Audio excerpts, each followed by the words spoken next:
A nice box position and spread the fingers, and we're going to cat-cow.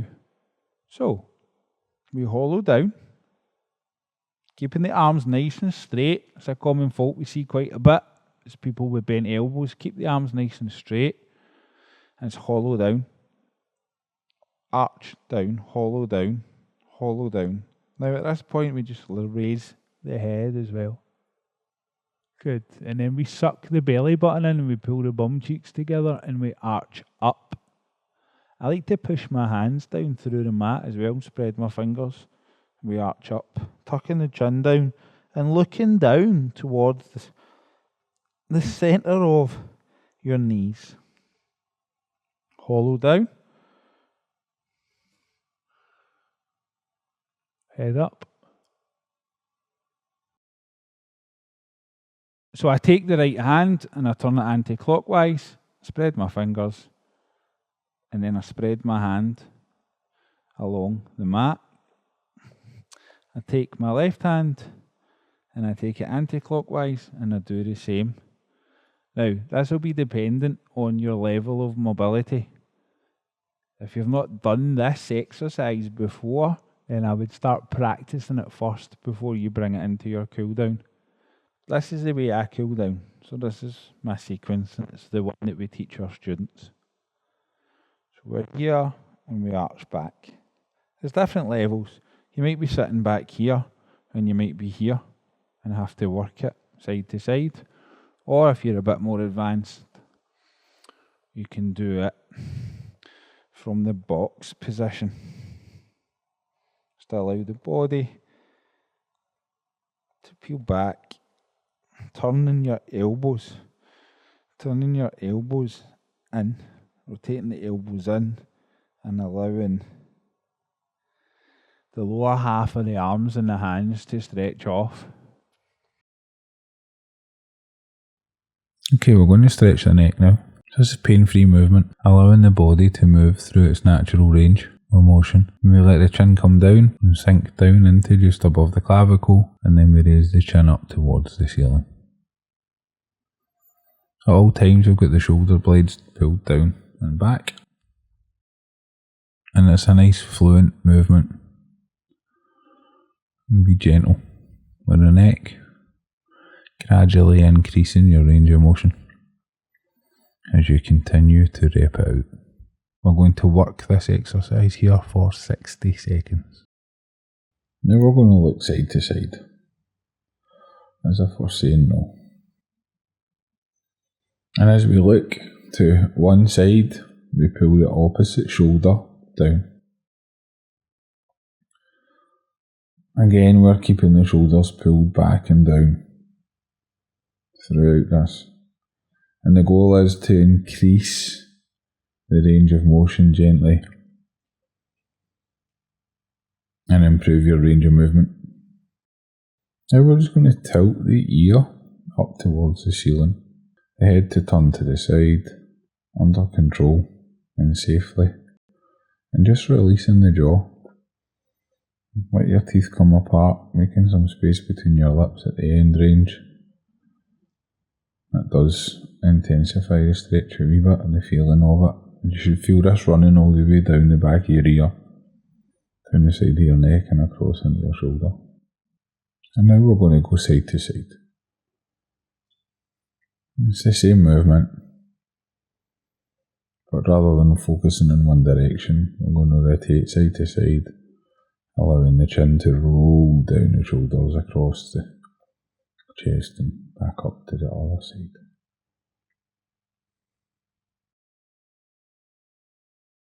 Now let's stretch off the shoulder and the chest area. I'm going to lie in the prone position. And what I'm going to do here is, I'm going to take my arm. For me, it's my left arm. I'm going to take it, I'm going to spread it all the way along. I'm going to get my body over onto the kind of side of my hip a wee bit. And I'm going to start to rock and use the opposite shoulder, which for me is my right shoulder, to generate some momentum Now you're going to be able to read your body in this position to feel how tight it is. I'm okay to be able to slide through. Do you see what I did here? I popped myself up and I slide my left leg through. I slide it through. It can be bent or straight, it's up to you. And I reposition my left hand. I reposition my right hand. I get to a nice position, a nice feeling. And then I just leverage. A little bit of leverage. I'm down. I'm up. I'm over. Oh, that's nice. Okay, so we're going to do an assisted cobra. It's also known as the Sphinx. As I've positioned my hands facing each other, my elbows are directly underneath my shoulders, and I'm doing an assisted cobra stretch.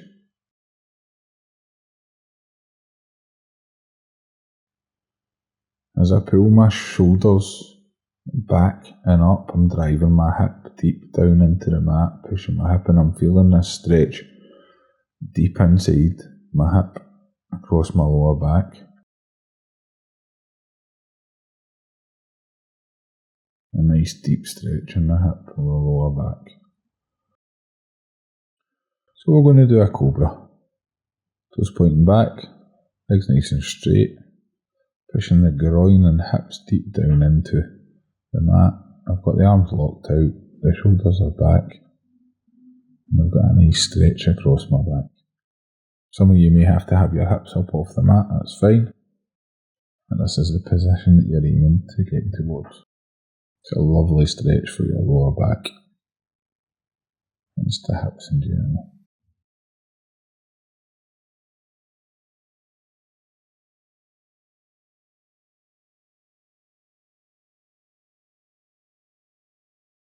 Okay, now we're in a child's pose. My big toes are touching each other and my knees are as wide back as possible. And I'm stretching my arms forward gently so I can get my chest down onto the floor. I need to get my chest to come down and touch the mat. Feeling the deep stretch in the armpit.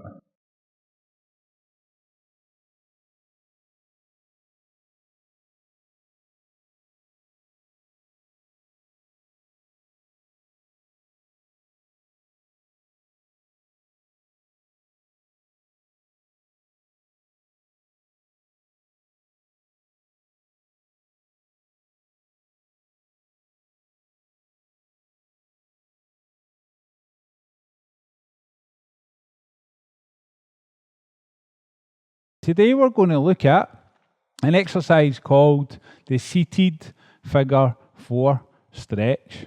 Okay, so I'm going to sit on the bench. Now, at home you would quite easily just use a chair or the end of your settee, the armrest. You want to have a chair in a position where you can sit with the hip in line with the knee. You don't want to be like sitting on the settee when you do this and having a kind of a soft and a squidgy foundation. You want to be on a good solid chair or on the armrest. Okay, so with that being said, what we're going to do here under the support and safety, you're going to take your foot and you're going to place it over on top of your knee. Now, the ball of the ankle is just sitting slightly outside of the thigh. Now, this is how I do it. Okay? I grab my foot with my support in the hand for balance, and I take the palm of my hand and I just push down and bring it back up. Push down and back in. And I'm leveraging. Today, I'm going to look at an exercise which is known as the lying figure 4 stretch. Okay, so under my own support and safety, I'm going to come down onto the mat. And first of all, I'm just going to fiddle a bit with my microphone because always gets in the way. Always. Okay, so lying down. The feet are shoulder width apart and the knees are nice and bent. And what we're going to do is we're going to take the foot and we're going to place it over on the opposite knee. And we're just going to start to rotate the knee out and in, and out and in. Now, while I'm here, I always do a wee bit of ankle mobility because it's good. Mobility is a medicine. And then the other way, so 5 ankle rotations. So now I'm in the position to start intensifying the stretch. For some people, depending on your level, how long you've been moving for or stretching for, exercising for, this will be enough. This will be enough to fire this area here that you are stretching. Yeah, this will be enough. If you can, feed your hand through the triangle, the space, feed it through, and just allow for the foot to come towards the chin. Now take the opposite hand and feed it round, and we grab the back of the thigh. And grab the back of the thigh, and now we take a big deep breath in, and as we exhale, we pull the foot via the knee towards the chin, and we release. We're pushing the knee of the bent leg out, and we're pulling the knee of the supporting leg in. Now, if you can do that comfortably, and it's okay, then what we do here is we come back to that same start position, we feed through, and we work down onto the shin, and we work onto the shin, and again we start to pull in. Now, if you feel comfortable here, and you start to rock slightly, very gently, from side to side, and just rocking from side to side, and just further increasing this lovely stretch, nice mobility. And today we're going to be looking at the pigeon stretch. Okay, so I'm down on the mat, and I'm going to use a roller.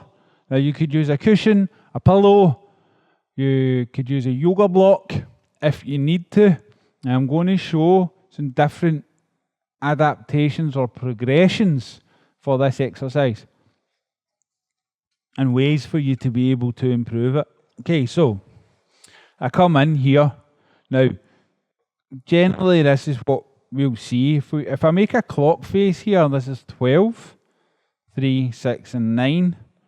We want the knee round about 9 o'clock, and ideally we want the ankle, the heel of the foot sitting about 3 o'clock. So it's a nice straight line.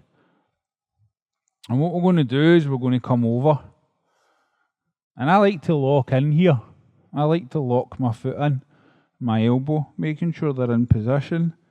And I just start to oscillate from side to side.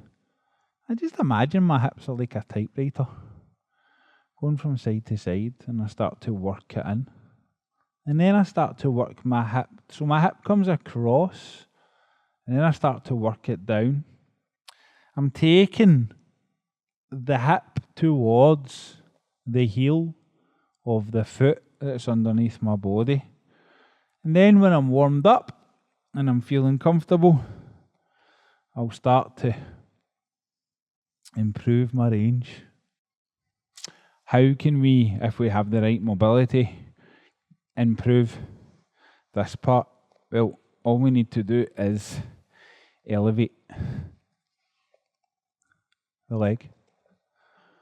So elevate the knee, and that will allow you to be able to get a better range here. And then you can start the oscillation process, and you can start to work it in and work it across. And it will allow you to have a better range of motion. Okay, and then obviously you swap over and you'll do the other side. Okay, this is called the kneeling prayer stretch. I'm using the bench for assistance. My elbows are nice and wide.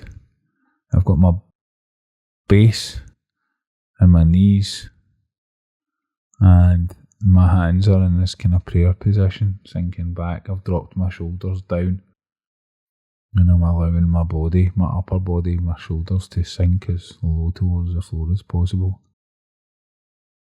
And I'm just breathing. I'm breathing into the tension and trying to release the tension. I'm going to take the knee. I'm going to take my foot and I'm going to put it up onto the bench. I'm going to drive the knee all the way back until the shin is straight up and down, or perpendicular. There's a fancy word for you. Now, I'm going to come up into position and I let my pelvis come forward. I'm just going to support myself here, and just start to ease this off. Now, if you want to, you could imagine that the area of the front of your hip, your groin area, is a satellite dish, and you want to turn your satellite dish up to the sky. Now, as you start to tilt your pelvis, turn your satellite dish up to the sky, we don't need to go into technobabble. What you'll find is you'll feel this area here, from the hip all the way down, usually to the kneecap. You'll feel it.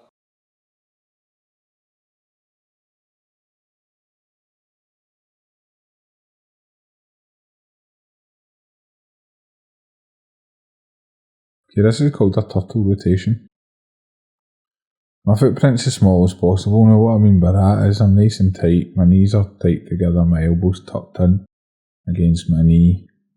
I've got my fingertips resting on my lower back, my arms bent behind my back. And I'm going to open up again, thoracic rotation, working on stretching off the back by rotating, open, driving through the supporting arm and pulling the working elbow back, opening it up towards the ceiling.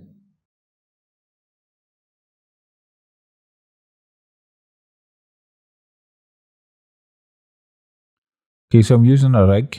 I've got my hands nice and wide, and I'm bringing my body round and through the hole. And I'm repositioning my head. My front foot's forward, my back foot's back. And I'm stretching down the side, the left hand side of my body.